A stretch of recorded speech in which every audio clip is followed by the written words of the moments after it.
네. 국방 관련된 분야의 교수진들을 대상으로 논문 심사를 의뢰하는 형식으로 해킹을 시도한 적도 있습니다. 이런 논문이 있으니 한번 같이 참여하겠느냐, 파일을 열어봐라, 이런 식으로 했었죠. 이게 겉으로 보기에는 뭐 전혀 이상이 없지만 링크를 클릭하게 되면은 북한의 정보가 싹 넘어가는 이제 그런 거잖아요. 안녕하세요. 고성균의 장군몽군 유튜브 채널을 운영하고 있는 육군예비역소장 고성균입니다. 네, 유튜버 코리아 세진, 김세진 예비역 육군소령입니다. 북한의 해킹 조직으로 추정되는 라자루스라는 집단이 우리나라 법원에 전산망에 침투를 해서 최소 5,000개 이상의 문서를 약탈해 갔다고 합니다. 2021년 1월 이전부터 지난해 2월까지 있었던 걸로 판단이 되는데 1년 반이 넘는 동안 어마무시한 양의 자료를 훔쳐갔다고 합니다. 그게 무슨 파일인지 밝혀졌나요? 한 5,000개 정도의 정체는 밝혀졌는데 주민등록번호, 진단서, 또 자필 진술서, 또 채무관계, 또 혼인관계 증명서 이런 민감한 개인정보가 담긴 것들이 유출됐다. 지금 이게 밝혀진 것만 해서 이제 이런 거고 나머지 99.5%는 정확히 뭔지 알아내지 못했다는 거 아니에요? 네, 밝혀내지 못한 파일의 용량이 무려 1000GB입니다. 정말 무서운 건 이게 어떤 자료인지조차도 지금 파악이 안 된다. 그래서 이 북한이 이 정보들을 통해서 보이스피싱을 하거나 대포 통장을 개설하거나 이 사람들의 알력관계 등을 이용해서 그 어떤 일도 벌이고 또 경제적인 이득도 취할 수 있는 그런 상황인 겁니다. 저는 이 군사적인 측면이 상당히 걱정이 되는데 특허 법원에서 보관 중인 여러 가지 첨단 기술의 어떤 설계서나 우리 방산업체의 내부 자료가 이게 북한 손에 들어갔을 가능성도 있지 않겠는가. 그렇게 생각은 안 해봤는데 만약 우리 군이 사용하는 전투기, 잠수함 또 각종 첨단 무기체계에 대한 기술이 북한 손에 들어갔으면 이거는 뭐 무기 설계의 개념조차를 완전히 바꿔야 되는. 그러니까 재작년에 이 북한은 우리나라에서 외교, 안보, 국방 관련된 분야의 교수진들을 대상으로 논문 심사를 의뢰하는 형식으로 해킹을 시도한 적도 있습니다. 이런 논문이 있으니 한번 같이 참여하겠느냐, 파일을 열어봐라, 이런 식으로 했었죠.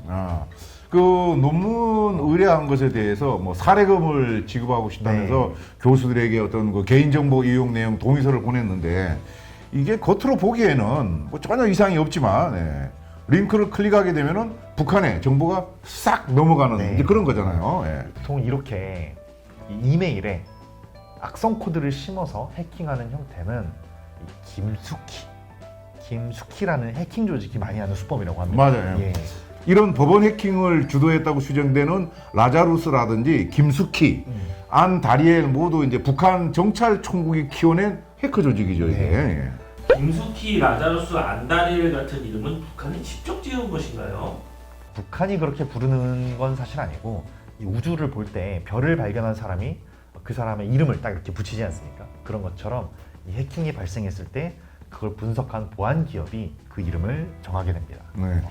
2013년에 이제 러시아의 보안 기업이 북한 해커가 이메일 계정에 김숙향 이런 이름을 이제 발견을 했는데 그런데 이제 러시아 입장에서 김숙향 이 발음이 힘드니까 ANG를 빼고 그냥 김숙희라고 이제 부르게 된 거죠, 이게. 유튜브에 어떤 댓글을 보니까 이 김숙희의 원이 깊숙이, 디플리라고 뭐 그것도 맞대. 잘못 알려진 것 같습니다. 그뿐만 아니라 이 김숙희라는 해커가 이끄는 조직이라고 잘못 알고 있는 그런 분들도 있어요. 북한은 경제 형편이 어려워서 먹고 살기도 힘들 텐데 해커들의 실력을 어떻게 기른 것일까요? 북한은 뭐 출신 성분을 굉장히 이제 중요하게 생각하는데 이 사이버 전사를 선발할 때는 출신 성분이나 배경 상관없이 오로지 실력만 보라고 김정은이 직접 특별 지시를 이제 내렸어요. 이 북한 해커들은 이 본인이 받는 급여의 그 단위 자체가 다를 정도로 국가 차원에서 상상 이상의 대접을 하고 있다. 그래서 우리나라에서 이 공부 잘하고 그러면 최근에는 좀 의대로 많이 진행을 하죠. 그런다. 그런 것처럼 이 북한에서는 공부 잘하고 좀 깨어 있다 그러면 컴퓨터 공학을 하러 간다고 합니다.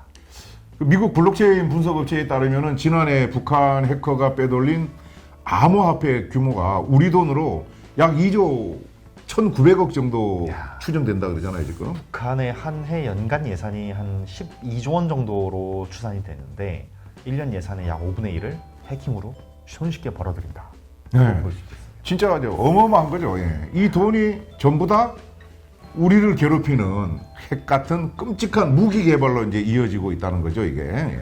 이 북한이 우리 국민들을 대상으로 또 우리 대한민국을 대상으로 무려 하루 평균 무려 162만 건의 해킹을 시도하고 있습니다. 하루에만요. 네, 하루에만. 예. 한 달도 아니고 하루에만 예. 162만 건. 예. 정말 틈을 안 주고 공격하고 있는 것이죠. 네, 예. 그래서 이 민간 사회뿐만 아니라 우리 군대가 받는 피해도 심각할 걸로 예상을 하는데 우리가 지금 이 멈티라고 해가지고 사람과 무인 로봇이 함께 작전을 펼치는 이 유무인 복합 체계를 구상하고 있지 않습니까? 그런데 이게 오히려 우리 한국군에 있어서 굉장한 취약점 또 약점으로 다가올 수도 있다. 그 무인 로봇들이 이제 해킹 당해버리면은 네. 우리에게 도움이 되기는커녕 우리의 이제 아킬레스건이 될 수 있다. 이제 그런 얘기네. 이게. 네, 오히려 우리를 공격하는 공격할 수 게임 있는. 체인저가 될 수도 있는 네. 거죠. 그래서 이제 우리 군과 또 국정원 이런 곳에서 이 해킹 시도들을 잘 대처는 하고 있지만 이 북한의 해커 수가 워낙 압도적이고 실력도 뛰어나다 보니까 하나하나 다 방어하기는 굉장히 힘든 현실입니다. 그래서 우리 군이 지금 생각해낸 어떻게 보면 고육지책 중에 하나가 이 사이버 예비군이라고 합니다. 그냥 예비군이 아니고 사이버 예비군. 예. 이거 거의 처음 듣는데. 저도 이번에 알게 됐는데 내년부터 편성하는 것을 목표로 해서 이 국방부가 준비 중인데 이 군대에서 현역으로 복무할 때 사이버 작전을 경험했던 예비역 장교, 부사관, 정보보호병사들을 위주로 미리 지정하고 필요하겠네. 예비군이 소집되면 그때 사이버 작전에 투입하는 개념입니다. 그 예비군 입장에서는 뭐 자신의 어떤 전문성을 살릴 수 있어서 좋고, 네. 예, 군 입장에서는 사이버 대응 역량이 이제 올라가서 좋고, 예, 서로 윈윈인 것 같네요. 네. 예. 또 우리나라에 또 매일 핸드폰하고 사이버 세상에서 사는 사람들이 많다 보니까 그렇지. 이것도 좀 힘이 될 것 같기는 한데 네. 우리나라, 우리 군대에 사관학교가 하나 더 생기는 거 혹시 알고 계십니까? 예, 그걸 그 뉴스에서 봤는데 네. 국방 첨단 과학기술 사관학교 말하는 거죠. 네, 맞습니다. 그게 내후년인가 생긴다고 이제 지난 연말인가 어디서 본 것 같은데. 네, 맞습니다. 4년간 이 카이스트에서 첨단 국방과학 기술을 배우고 여름 겨울 방학 때는 사관학교에서 또 군사 훈련을 받는 이런 학교가 생겨납니다. 그러니까 이제 카이스트 졸업장, 사관학교 졸업장 총 2개의 이제 졸업장이 나오는 것을 알고 있는데 인기가 엄청날 것 같은데 규칙가 주목됩니다. 예. 네, 여기를 졸업하면 6년 동안 군에서 의무 복무를 하게 되는데 이들이 잘 성장해서 또 사이버를 비롯한 이 국방 과학 기술 분야에 좀 뭐랄까 핵심적인 인재로 성장해줬으면 좋겠다는 생각이 있습니다. 네. 근데 또 고려대학교에 이제 사이버 그러니까. 국방학과가 있긴 하지 않습니까? 그 우리가 이제 국방 첨단 과학기술 사관학교라는 것을 이스라엘의 이제 탈피오트를 이제 벤치마킹해서 이렇게 이제 만들자는 것인데 네. 좀 전에 우리 코리아 세진님 말씀하신 것처럼 고려대학교에 지금 사실 그런 유사한 과가 있는데 네. 거기 이제 졸업한 장교들을 우리가 제대로 운영 못하고 대우를 못 해줘 갖고 군에 안 남고 다 나가고 지금 대학교 다니던 학생들도 뭐 그만둔다 이런 얘기도 나오고 그러니까 이번에 생기는 국방첨단 과학기술 사관학교는 좀 어떤 그 특별한 우대성을 주더라도 진짜 군에서 제대로 역할을 할 수 있는 그런 시스템을 좀 미리 만들었으면 좋겠다는 생각이 간절하게 드네요. 예. 네, 맞습니다. 처우뿐만 아니라 이 조직 문화, 또 업무를 추진하는 일하는 방식 이런 거에 있어서 혁신이 되지 않으면 어떻게 보면 또 똑같은 도로묵이 되지 않을까 우려되는 마음도 있는데 그러니까. 제발 이런 부분들을 탁탁탁 짚어서 네. 해결해 나가는 군 조직이 됐으면 좋겠습니다. 네, 예. 그러니까 우리가 뭐 죽서서 뭐 한다는 것처럼 좋은 일 하겠다고 양성해서 군이 아니라 다 엉뚱한 데 가서 활용되는 그런 일이 없었으면 좋겠다는 생각이 들어요. 네. 오늘 이제 북한에 최근에 있었던 사이버 공격에 대해 알아봤습니다. 사실 법원의 자료들이 너무 중요한 게 우리가 가족관계 증명서나 이런 걸 또 다 법원에서 그러니까, 내지 않습니까? 네. 그래서 이런 것들이 유출됐다는 사실이 사실 저는 굉장히 두렵고 좀 걱정도 되고 허탈하기도 합니다. 네, 오늘 나눈 내용에 대해서 어떻게 좀 생각하셨습니까? 그 요즘 뭐 뉴스 보기가 두렵다. 하루가 멀다 하고 이제 북한에 해킹당한 뉴스가 이제 자주 뜨니까 참 답답하죠. 네. 예. 근데 물론 보이지 않는 곳에서 묵묵히 대응하고 있겠지만 그걸 넘어서 우리도 해킹에 대한 충분한 경각심을 갖고 조치를 해야 된다 하는 생각을 하게 됩니다. 네, 맞습니다. 오늘 북한의 그 해킹에 대해서 알아봤는데 오늘 영상이 유익하셨다면 구독, 좋아요 부탁드립니다.